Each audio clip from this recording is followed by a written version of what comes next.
Worse than COVID, WHO warns that an even deadlier pandemic may be coming. COVID Christmas cost. Opposition worried about COVID spike due to protocol breach over the Christmas holiday. And temporary school employees to be let go at the end of December.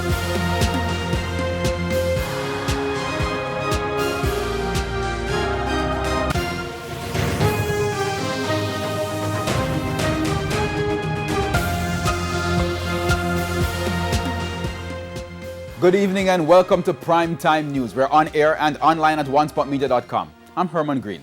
And I'm Vashon Brown. Also this evening, the top business stories of the day, sports commentary, e-prime and weather. But before the break, the feedback question. Here's our question this evening. What is your reaction to the World Health Organization's warning that COVID-19 may not be the worst pandemic of this generation? You can share comments online, facebook.com/televisionjamaica and tweet us at televisionjam. Please stay with us. Primetime News returns right after this break. News headlines brought to you by